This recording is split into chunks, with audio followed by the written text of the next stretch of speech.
Meet Jenifer Cleveland. She was a 47-year-old mother and a popular voice on the radio in Fairfield, Texas. In July 2023, she walked into the brand new Luxe Med Spa to try what she thought was a routine IV vitamin drip. And similar to Jenifer, you've probably seen these IV drips before. Popularized by influencers as a quick fix cure for everything from dehydration to fatigue. It delivers a cocktail of vitamins directly into the bloodstream, so just as anyone would, Jenifer went into the med spa seeking a boost of wellness. But just shortly after the IV was administered by the spa owner Amber Johnson, reports say that she became unresponsive. She was taken to the hospital Mexia, where she went into cardiac arrest and was soon pronounced dead.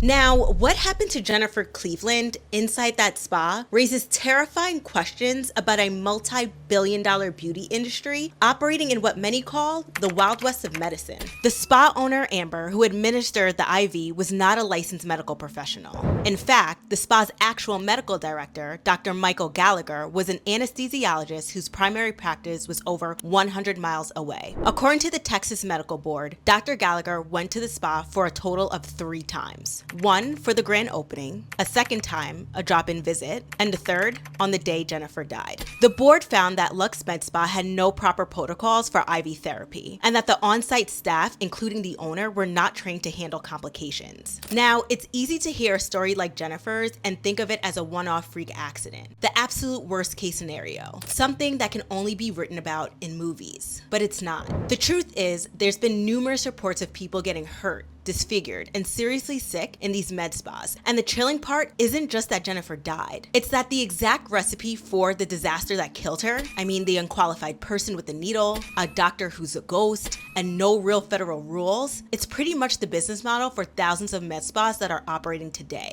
And the only thing separating everyone going to these spas from the same fate of Jenifer is sheer dumb luck. Chapter 1, The $1 Billion Promise. So how did we get here? How did we arrive in a world where beauty and wellness procedures that could kill you is offered up as casually as a haircut? To understand how this multi-billion-dollar Wild West of medicine was able to grow so big, so fast, you have to understand the explosion in demand that created it. You have to go back to the moment when injectables went from a hushed Hollywood secret to a mainstream beauty gold for millions. And that story, for many, begins May 2015. That was when the internet and the beauty world became obsessed with one thing, Kylie Jenner's lips. For months, the internet had one goal, figuring out what was going on with Kylie Jenner. How did she get those plump lips? Was it overlined lip liner, some weird suction cup device? I mean, people were actually sucking on shot glasses until their lips swelled up and were bruised, all for a social media trend called the Kylie Jenner Lip Challenge. Then, on a now infamous episode of Keeping Up with the Kardashians, we all got the answer. Kylie finally admitted to getting temporary lip fillers. When we asked our Remix readers what they wanted to know from Kylie, is they just said she has the most amazing lips. Tell us her secret. How does she get these beautiful lips? I have temporary lip fillers. It's just an insecurity of mine, and it's what I wanted to do. I'm just not ready to talk to reporters about my lips yet because everyone always picks us apart. Well, the color. Everyone thinks I use like one certain color. So I use like 6 different colors all the time. So yeah.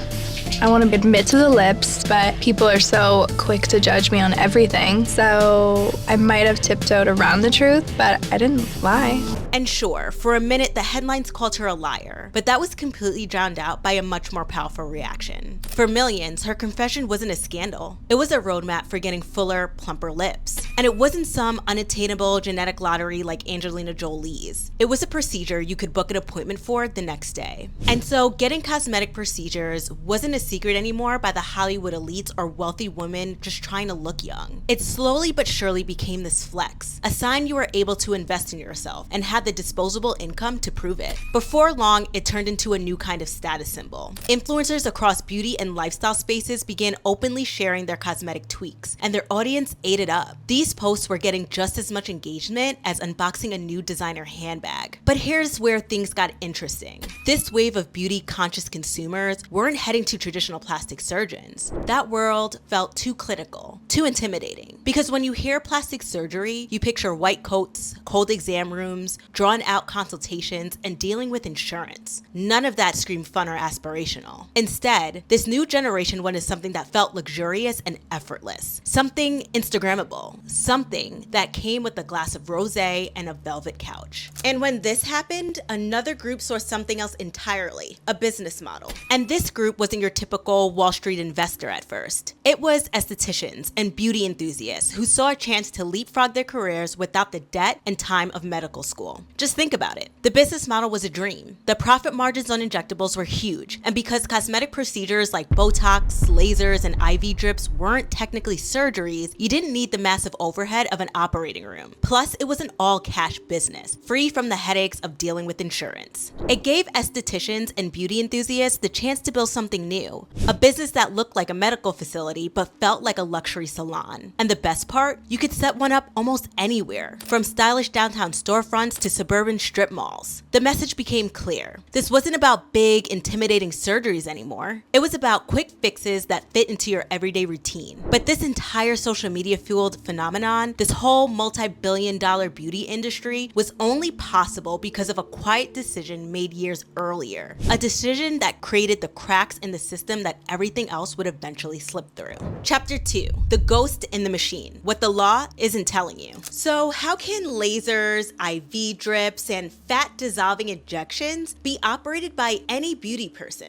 To understand the rules, or lack thereof, you have to start with the first culprit, Botox. The FDA approved Botox in 2002, and I want to be very clear. The FDA approved the drug. What they didn't do was create a clear, strict, nationwide law for who could administer it. They approved the product, but they left the crucial question of the person holding the needle dangerously unanswered. That critical question was kicked down to the states. Suddenly, you had 50 different states making up their own rules, creating a confusing and dangerous patchwork of laws. This regulatory free-for-all became the template for every other med spa treatment that followed. The lack of clear, consistent rules that applied to Botox was now being applied to a whole menu of new procedures. And that's how you get the insane situations we have today. Take laser hair removal. In a state like New Jersey, the law is pretty strict. Only a licensed physician can perform it. But drive just a few miles over the bridge to New York? The law is so vague that pretty much anyone can legally fire up that laser and point it at your body. Or look at Texas. When it comes to injectables like Botox and fillers, the state doesn't require any specific certification at all. In 2024, a man known as Mr. Injector 1 was arrested in Pasadena, Texas. He had built a huge following on social media by promoting discounted Botox and filler treatments through a business called Skinny Sculpt Medspa. However, there was only one big problem. He had no medical license, and many of the products he used were counterfeit. Clients thought they were getting FDA-approved treatments in a safe clinical environment. Instead, they walked away with painful side effects, bruising, swelling, and even one woman claiming she felt her body was shutting down. Police ended up raiding his office in the middle of a procedure and found a stash of fake injectables. This was one of several incidents in Texas that led to new legislation, nicknamed the Botox Party Bill, which now makes it illegal for anyone without proper medical training to inject Botox or fillers. But here's the caveat. Even with this new legislation, there are still workarounds. Many med spas today get around the rules by hiring a medical director, often a physician who never sets foot in the building. In some cases, they're based in a completely different city or state. On paper, this satisfies legal requirements, but in reality, these doctors may have little to no involvement in day-to-day operations, and the actual procedures are still being performed by underqualified staff. So while the law looks good on paper, enforcement is kind of murky, and the loopholes are still very real. This is what happened in the case of Jenifer. She thought she was walking into a legitimate med spa, something that looked professional, clean, and trustworthy. But what she got was what industry insiders call a ghost doctor situation. A licensed physician listed on paper, but nowhere to be found in practice. And in Jenifer's case, that lack of oversight turned fatal, which brings us to another layer of this problem. Chapter 3, the terrifying world of counterfeit counterfeit ingredients. Many people love a good dupe. When it comes to clothing or even luxury bags, maybe. But when the so-called dupe is being injected into your face, it's a different story. Take the case of Rebecca Fandanelli, a med spa owner in Massachusetts. She was caught ordering counterfeit Botox and fillers from Alibaba and actually injecting them into clients, all without a medical license. In news reports, clients complained of lip bumps, tingling, droopy eyelids, and little balls forming under their skin. Fandanelli ran the operation for 3 years, raking in nearly $1 million before the FDA stepped in. When agents raided her space, they found boxes of fake injectables, labeled to look legit but with zero safety assurances. And unfortunately, this wasn't just another isolated incident. These counterfeit products aren't showing up by accident. A lot of these injectors know exactly what they're doing when they order Botox and fillers from Alibaba or sketchy overseas suppliers. And it boils down to 2 business words: profit margin. Authentic FDA-approved Botox isn't cheap. Between the cost of the product, licensing, training, and overhead, the margins can be slim, especially for smaller or unlicensed operators trying to compete with more established places. But when you're buying knockoff injectables for a fraction of the cost, sometimes as low as $50 a vial, and charging clients full price, the profit margin becomes massive. It's not just about ignorance. In many cases, it's a calculated business decision, one that prioritizes short-term profit over client safety. The reality is the med spa industry is booming. In the past few years, it's exploded into a multi-billion-dollar market, with over 10,000 locations across the US and new ones opening every single day. Services like Botox, fillers, and laser treatments have become mainstream, and med spas are raking in serious revenue as a result. But with that kind of growth comes some serious blind spots. Many of these businesses operate in regulatory gray zones. Licensing requirements vary state to state, and while most laws say medical procedures need medical supervision, the reality on the ground is very different. Some clinics hire a medical director who barely shows up, if at all. Others rely on staff with little to no formal training for high-risk procedures. And now, investors are jumping in. Private equity firms like L. Catterton, who is associated with LVMH, see the high demand and high margins, and they're buying up med spas to scale them quickly. But in the rush to expand, patient safety can get lost in the shuffle. Now, I want to call out that there are people and organizations pushing for change. Industry groups like the Medical Spa Safety Coalition are calling for higher standards, consistent licensing, and tighter oversight. But the truth is, regulation hasn't caught up with the pace of growth, and that leaves the responsibility on consumers like me and you to be more cautious than ever.